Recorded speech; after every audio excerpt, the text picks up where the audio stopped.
You know, nice to be back. This is Judas Hammer for the Judas Hammer podcast. You know that I've lived in and around the city of Los Angeles for a while, and one thing the city is known for, one great thing, and maybe not so great thing, is the propensity for believing in illusions. Okay, so like Judas, what are you trying to say, man? Illusions. Okay, we get the whole Hollywood thing, but I'm not really here to talk about Hollywood either way today. I'm just talking about the perception that we have for LA and the Southern California area when you grow up somewhere else. Let me give you an example. I'm not actually, a Southern California or LA native. I was born and raised in New Jersey. I was born in Trenton, New Jersey. I was raised in a small river town in southern Jersey. Southern Jersey, South Jersey, as is known, is known as the Alabama of the East Coast or Northeast or Middle Atlantic states. I don't know, whatever they taught you in school. They taught us Middle Atlantic, but I just East Coast. East Coast goes from Washington D.C. to, I'd say, Boston unofficially. But my whole introduction to Los Angeles was through television, through TV shows. I remember growing up and watching different TV shows when families used to watch TV together. I used to watch TV with my parents and my brothers and my sister. And we watched shows, and most of the shows were based in Southern California. They don't really do that anymore. The entertainment industry mostly aims towards the Midwest. So you see a lot of shows that are based in the Midwest or East Coast. And that's kind of like a marketing ploy. They tell you that if you do anything in the entertainment business, cut off the coasts and focus on the middle. And the middle would go to, I guess, Wisconsin to San Antonio, Texas. Okay, you cut off the fringes. You cut the crust off the bread, and that's what you focus on because it's all about marketing and commercials and identifying with your audience. But that's not how it was. When I was growing up, television sort of sold you a fantasy, an escape. I don't really know if television does it anymore. I think it tries to, since the birth of reality TV, or the onset of reality TV, I think a lot of things have reality, or so-called reality, has been incorporated into fiction. I know myself, I write and I do films and different mediums, and I like to incorporate a more realistic style into what I create. But then I have ultra sort of a urban fantasy too. So it's not, I don't know, it's kind of like a hodgepodge of different thoughts. That's how I'm feeling at the time. But I'd say things are more have a grittier feel to them. Back when I was growing up, things were more of a fantasy. So one thing you do see in a fantasy is I remember seeing palm trees and sunshine and pretty people. And it's the fantasy. When you're a kid, it's kind of hard to tell fantasy from reality. Sometimes you're trying to escape your reality, so the fantasy is the television. I mean, a lot of people knock TV. I'm not a TV person these days. I don't watch TV. I have my reasons for not watching television. I don't know if it's different than it used to be. I'll get into that discussion later with my opinions on TV and culture and what its general purpose is now. When you get older, when you're a kid, TV's an escape, it's entertainment. Now I feel TV more is aimed as a tool to kind of influence the masses. But I'm not really going to get into that, and that's, too deeply. But so they sold you a vision: palm trees, movie stars, pretty people, beaches, and all that. Okay, and it's cool, man. Hey, look, it's out. When you move out here, these are things you will find, and it's cool. But one thing they'll tell you about before you move out here, and is I remember. Okay, let me just go back and let me just take a few steps back. I remember watching music videos, especially like rap videos, from the West Coast. And I remember I never saw a video of anybody in the rain. Or when I was watching a show from California, a sitcom or a comedy, or even like a drama, I never saw rain. I never did. There was never a show, the rainy episode from Los Angeles.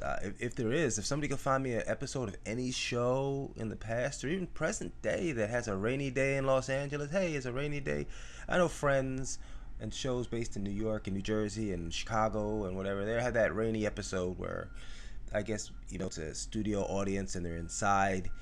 They make it more of a realistic, I guess, to, sort of get the audience into, that, hey, these characters that are in this show, they live in this world that has 4 seasons, just like you.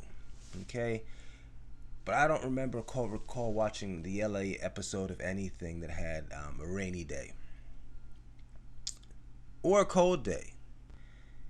But I remember watching music videos sometimes, like rap music videos, like Express Yourself by NWA. I remember watching this video, and I remember a car was going down the street, and the group was in there, in the back of a car. I think Michelet was there, Dr. Dre, Easy, the rest of the NWA crowd. And they were wearing jackets. They were wearing Oakland Raiders jackets. And this is when Oakland Raiders jackets and Oakland Raiders hats were really big at the time. It was like sort of a fashion iconic statement to wear the Raiders. I mean, there was a time wearing the Raiders, that was, if you were a man and you were hard, you wore the Raiders. In New Jersey, not so much. We didn't wear the Raiders. We wore the Phillies or the Eagles, or some people were New York fans, but it didn't have the same sort of esoteric symbolism. When you wear an Eagles jersey, hey man, it's just like you're a fan. They're an okay team. They're Philadelphia. It comes with everything Philadelphia comes with. Even though I'm from South Jersey, Philadelphia has a long, rich sort of hodgepodge of symbolic images itself, which I guess we can get into after the whole LA imagery, what I'm trying to get to in a roundabout way. But I didn't think it was cold in Southern California, because okay, let me segue a little bit more. I lived in Florida for 7 years, and Florida goes from very hot to muggy and hot. It's very hot in the morning, extremely hot in the afternoon, and then at nighttime it's still hot. It's still hot. There's no need for a jacket. If you have a jacket in Florida, it's probably around the 1 or 2 winter months, and it's really not that cold. But out here it gets cold, man. At night, it gets extremely cold. Like, it will be 70 to 80 degrees in the day, and it'll drop to 40 at night. And it's according to where you live. Like down near the water, it gets cold, but remember, the water, the beach and the desert are about 45 minutes from each other. And the elevated areas, the mountains, they're very close. But the degrees, the difference in degrees is it can be like from 15 to 20 degrees. I mean, from Long Beach to the Valley, I mean, it's almost like you're in 2 different weather regions. So I would come out here, and at night I'd be freezing. Like, what the heck? And it's not like even like light coat weather. It's like you better have a coat. It gets cold, man, and when that sun goes down, it gets cold, but you never see that on TV. You think it's warm all the time. You think, hey, it's like 70 degrees from morning to night, and the perfect weather, and it never rains. But no, it gets cold, man. It gets cold. If you come out here and you think, you know, like in the tropical states like Florida, maybe Louisiana, you're gonna wear. I've never been to Louisiana, so I'm guessing. I've never been there. But Florida definitely. I'm like a tank top is good for the whole day. It really is. A tank top is good for the whole day. You can wear a tank top all day. You do this. You do that same fashion faux pas out here, and you will wind up sticking with the sniffles for like ever, man. So anyway, that was one thing. Was the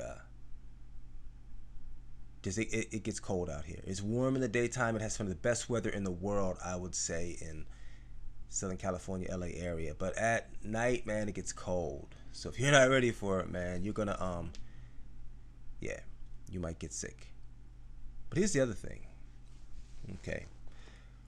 Tony once had a song, and it was called "It Never Rains in Southern California." Um, I don't know if that's a metaphoric. Is that a metaphorical song? Is the rain associated with sorrow, or is the rain associated with a melancholy like existence? I don't know, but it rains out here, man, and it rains, and it's a cold rain, and it's a hard rain. It's it's not really like a dripping Chinese water torture sort of New Jersey rain, because when it rains in New Jersey, folks, it can rain for a month, no problem. There are times I remember growing up where I didn't see the sun. I didn't like seeing the sun in New Jersey in different parts of the year is like a gift. Like, here's the sun, enjoy it. No sun. New Jersey, you don't deserve a sun, and you take that sun away. And that's kind of like the attitude of like the Jersey person.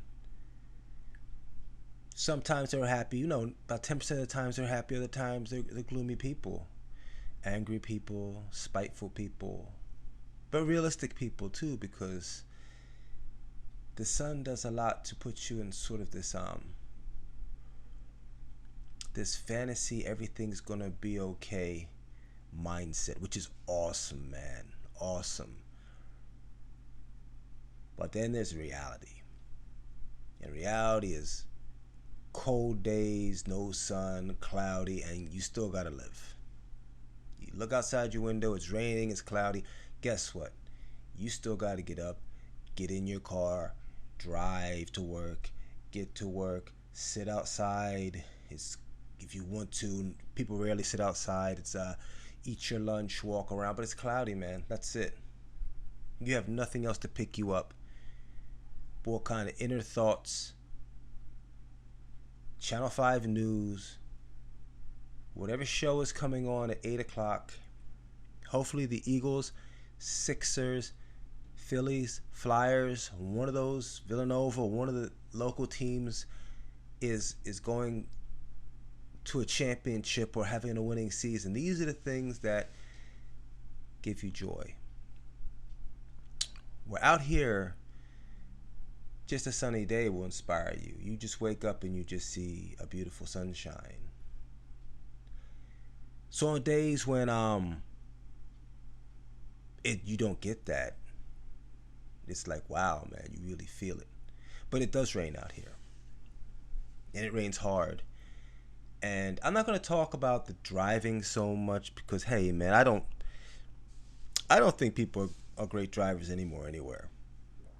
I don't think so. You can't really knock an area for the driving. I mean, the thing about California, the LA area, which is different than I grew up, is you have a lot of people from different parts of the world, and they bring their whole attitude and driving rules and driving laws. And remember, in America, we have a set of laws which makes it safe. It's laws, codes, violations, but it's all to keep us safe on the road. There are some places you go and people just drive, man. There are no rules. In the Philippines, on a road, in Manila, in a street in Manila, there are no rules. In Tehran, there are no rules. If you go down to Mexico, try driving around Mexico, try driving around Tijuana. No, there are no rules. I remember my parents took us to Rome when we were young, and that's the first time I ever saw like total chaos and mayhem in a major city. But it was controlled chaos. It was like a controlled energy. Like you had to be from Rome. But look, people parked on the sidewalks. People parked in the streets. They were beeping their horns. There were no turn signals. There was a circle in the middle of Rome that you had to get in this circle with everybody else, like a big mosh pit of metal and Italian driving sensibilities. And you had to jump into the center. And you had to, this is the only way you could turn. There are no left-hand turns. You had to get into a circle. And the beeping and the twirling. It was beautiful though, because you got the architecture and the whole sense of the whole gladiator and Caesar thing going while the cars are going in this circle around a Ethiopian relic that has been stolen. And it's sitting there as little cars bigger than a basketball are circling around, beeping their horns, and you're just waiting for the madness. We had to get a taxi. Think about that. A lot of countries, when you go outside of that country, you have to pay somebody to drive because you will die. Because you're not part of the energy. You're not part of the tapestry, the cultural tapestry. And the cultural tapestry involves driving and operating an automobile on those roads. But anyway, I digress.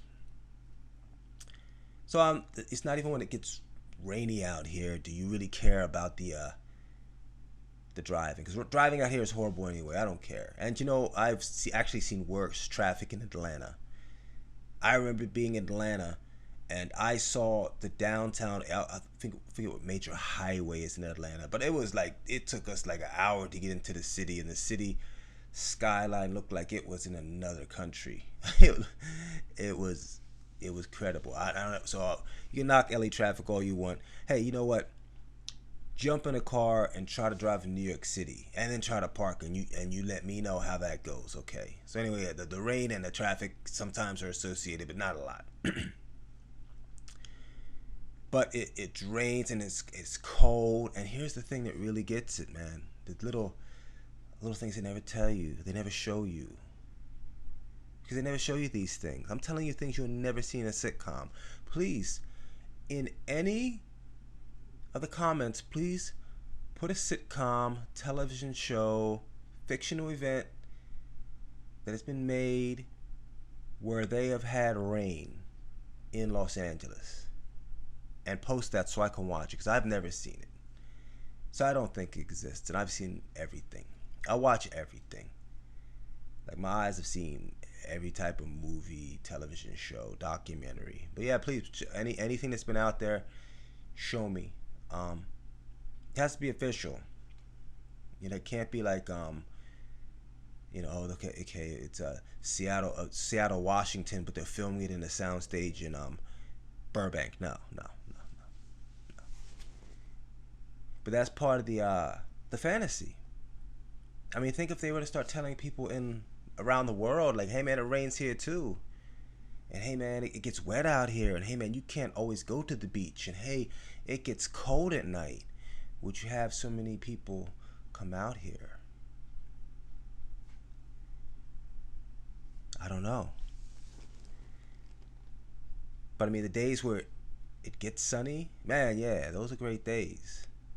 But it's like a drug, man. It's like It's like a lo-fi narcotic. The sunshine can be a lo-fi narcotic because the rain will wake you up. The rain will wake you up out here when you got the sun shining and the sun is shining. Everything looks beautiful, man. Look, when the sun is shining on downtown Los Angeles, hey man, downtown LA, man, everything lights up like a crystal city. But when it's gloomy and it's raining, all of a sudden you see all the homeless encampments. You see all the dingy storefronts. All of a sudden the urine has a little bit of a more potent smell. There's other noxious sort of fumes that fill the air. The once romantic Hill Street, 4th Street, 3rd Street become just like any other urban area. Baltimore, Philly, shoot, you name it. But that sunshine is the golden robe. That sunshine is the golden suit that is worn out here. And I like it. I mean, I've been here for a while. I'm not going anywhere anytime soon. But another thing about out here when it rains is the streets flood, man. Like, you will go through pairs of shoes. You better have a pair of galoshes because I don't know about the drainage system out here, but yeah, when it rains, yeah, you're gonna sacrifice some shoes. You're gonna sacrifice some socks. The drainage is crazy. It's you can step into a 2-foot puddle, no problem. Like, roads get shut down out here when it rains. Just the drainage system, because you got to remember what people forget and what people constantly forget. And I don't think people forget. I just think it's part of the illusion, the beautiful illusion. Part of the beautiful gold suit is that out here it's a desert. It's a desert with a beach. That's all it is. It's a desert with a beach. When you break it down, it's a desert with a beach. And not even like water you can really swim in anymore. I don't know back in the day if you could really swim in the Pacific. Yeah, good luck swimming in Long Beach. Good luck swimming at Santa Monica, Venice. Good luck. Good luck. Yeah, you really don't want to go into that water. I mean, I go to Redondo Beach sometimes because I like to body surf, and I do like the beach. I like the whole beach idea. They have showers down there. You can go take a shower. So all the filth or fecal matter or oil or, I don't know, gender fluids that get on you, you can just, wash off and you lay in the sun. I mean, the beaches are nice. Venice Beach, I don't know. They used to have a lot of homeless. They find needles sometimes in Venice Beach. But the more south you get past Long Beach, Huntington Beach, Newport, Laguna, yeah, those are some really nice beaches. That's the really kind of California they advertise. When I was younger, like driving down Pacific Coast Highway South, I get a more familiar feeling. Man, I've seen that somewhere. I think I saw something look like Santa Monica Beach and like Death Wish. I think the whole under the pier scene, and I don't even think that was I think that's San Francisco. But yeah. But what am I saying? I come from New Jersey. Like, we can't even, like, everybody loves the beaches in New Jersey. They call it the shore. Okay, you go to the shore. Okay, as they say, Jersey Shore. Okay, but shore, that's sort of like what the outsiders call it. Like Philadelphia people, where you going? I'm going to the shore. New Yorkers, where you going? Going to the shore. Going to the Jersey Shore. We're going to the shore. A little side bit of information that the people from the Jersey Shore are not from New Jersey. They're from Long Island. Nobody says shore. Nobody in New Jersey ever says shore. That's New Yorkers say shore. New Jersey people say beach. I'm going to the beach, man. We're going to the beach. or we name where we're going. I'm going to Ocean City. I'm going to Wildwood. I'm going to Atlantic City to gamble, to go to the beach and hide a body. New Jersey has beaches you actually have to pay for. You can't just go to Ocean City, New Jersey. No, you got to pay to go to that beach. And the water is horrible, man. Like, that's some horrible water, but it's the whole beach experience. It's the whole shore. The whole Jersey Shore. It's the imagery that's marketed, the imagery that's sold. So you're going to the shore with the family to hang around. And people always have. Like, the Jersey Shore or the beach has always been sort of a vacation destination for Philadelphia, New York, and all points in between. Unless you live like south in Delaware and Ocean City, Maryland. Which Ocean City, Maryland is nice. I mean, I wish I could visit that beach more. It really has a nice energy. I've only been there a couple of times, but Ocean City, Maryland is really cool. They're just two different kind of beach communities, man. My family, we never really went to the beaches in New Jersey or the shore.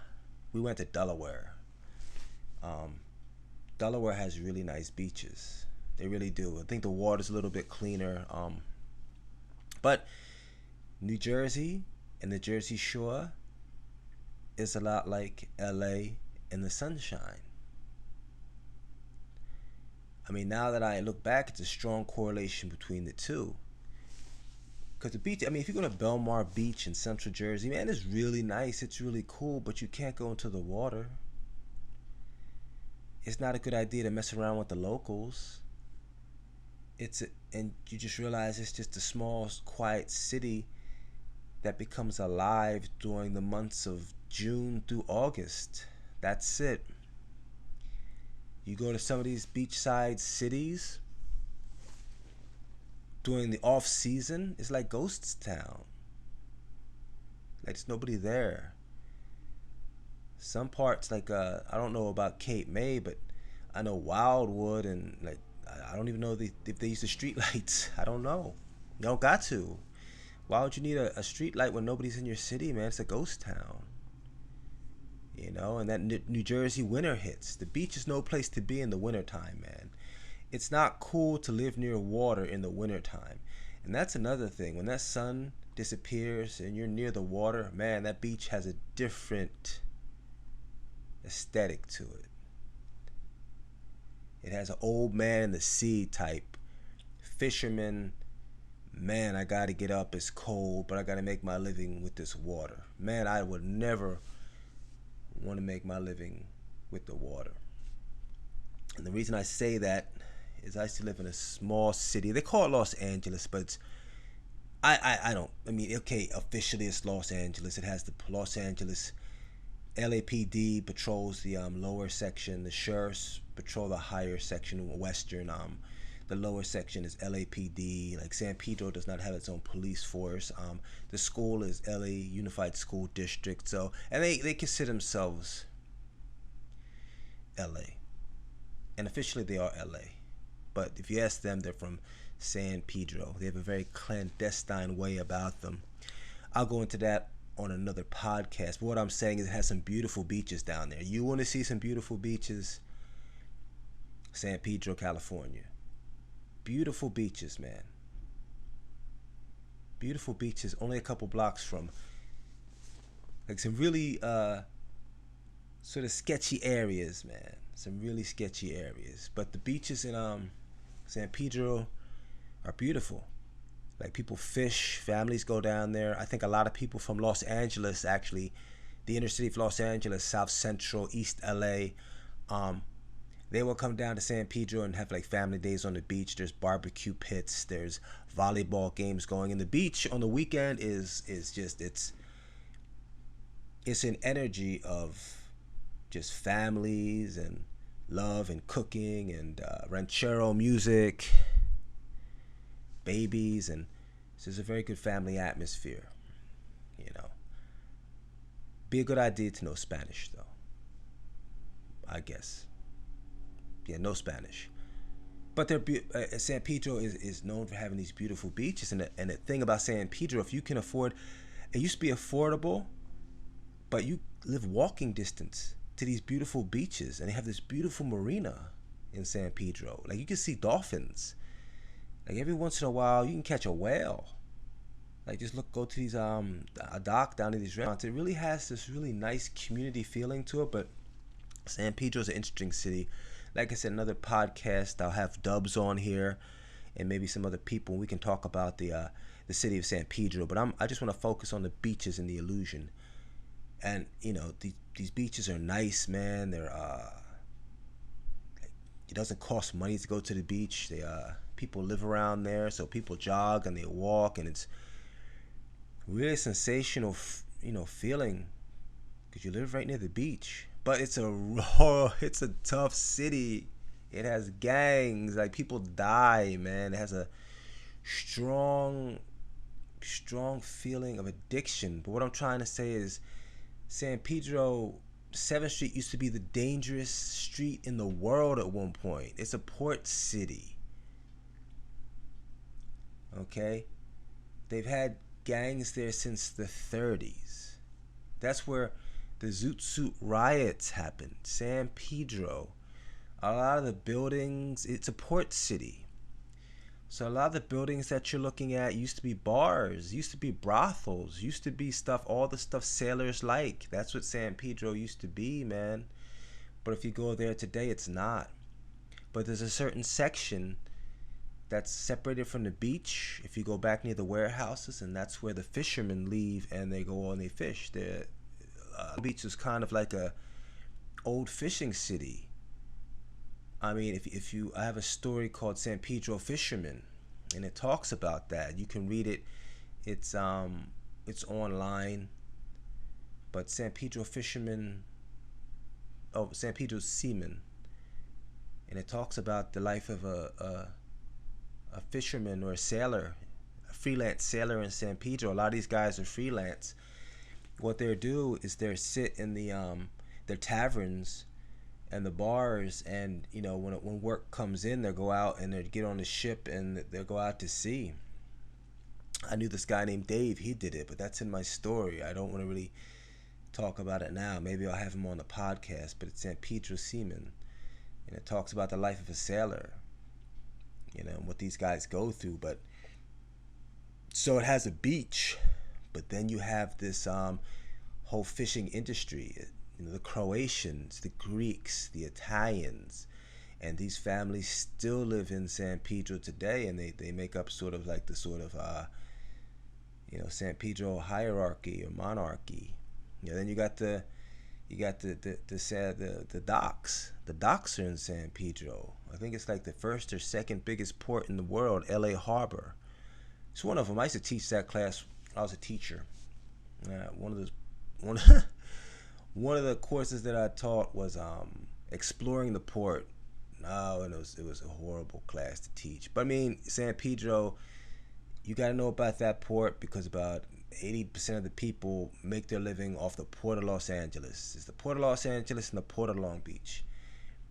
Port of Long Beach, yes, the whole longshoreman thing in Long Beach is important, and a lot of people do work it. But San Pedro is life. The longshoremen are the gods. The longshoremen, that's their Hollywood. But we'll talk about that much more later. In my new book of short stories, I go into a lot of that. So I go into more about it. But it's a very interesting study. But going back, that's what I'm saying. When it gets cloudy in San Pedro, when it gets cloudy and it's more work affiliated than joy affiliated. It's like when you're walking the beaches on a cloudy day, you're like, man, somebody's out there in their boats pulling in some halibut, or I don't know, tuna. Tuna's big. A lot of tuna fishermen. So becomes less of that. Well, anyway, that's tying it all back in, and this just comes because I remember I live in Long Beach now, the Lakewood area, and I just remember that I like to go to the gym, but I like to walk. I like to get my cardio in before I get to the gym, because after 20 minutes is when you officially start burning. So I like to walk and get warmed up. And even when it rains, I'll do that. And occasionally I've forgotten an umbrella. I haven't been prepared. And it'll rain. And within 15 minutes, you will find some Lake Titicaca sized puddles. And your sneakers will smell like swamp ass for months. You never get to smell out. Never get to smell out of your apartment, your room, your house.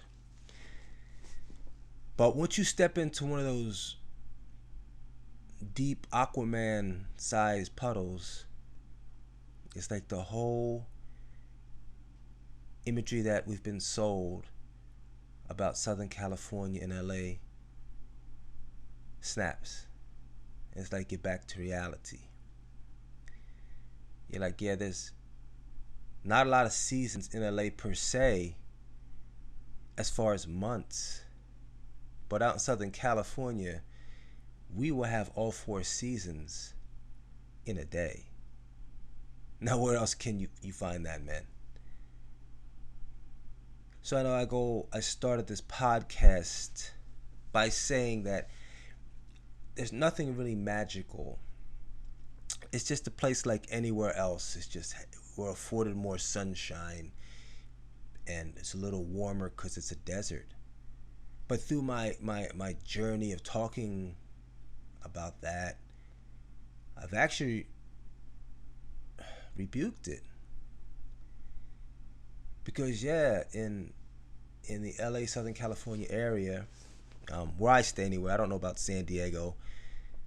When I was down in San Diego, the sun really doesn't come out till 1 o'clock. And that in itself is, I thought it stayed sunny in San Diego. I don't know if anybody has been to Tampa, Florida, but San Diego reminds me of a West Coast Tampa, Florida. And in Florida, it's sunny all day until 3 o'clock. And that's when the thunderstorms come.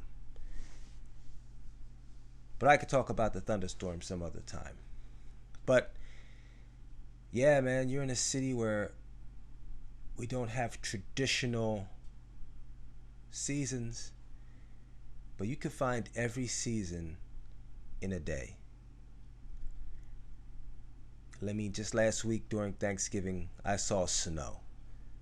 Like, I've seen snow in the grapevine between northern Los Angeles and Bakersfield. There's a series of roads called the Grapevine, and I've seen snow.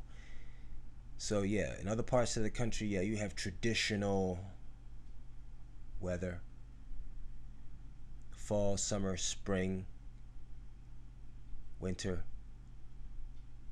But out here, we have that in a day, and that's cool. Well, hey man, this has been Judas Podcast, and just want to talk about the illusion, which sometimes when you squeeze the illusion and you twist the illusion, sometimes you find another interesting thing. All right, so check this out. If you get a chance, check out my book, Exodus from the River Town. There'd be a link. You have to get it directly from me. My publisher is in San Diego, but I don't know what's going on with them. But I have the copies, so if you hit me, we can work something out through PayPal or something like that. But my first published novel, Exodus from the River Town. You can check me out on Instagram, or you can hit me up through the email, or just leave a comment. Good or bad, doesn't matter. It's America. You don't do these things and expect everybody to like what you do. But if you can do one podcast, you can tell one story or say one thing that maybe brightens someone's day up, or maybe changes their mind, or maybe gives them a little bit of inspiration, then hey man, I'm all for it. This is Judas Hammer. Remember, in the end, don't be deceived.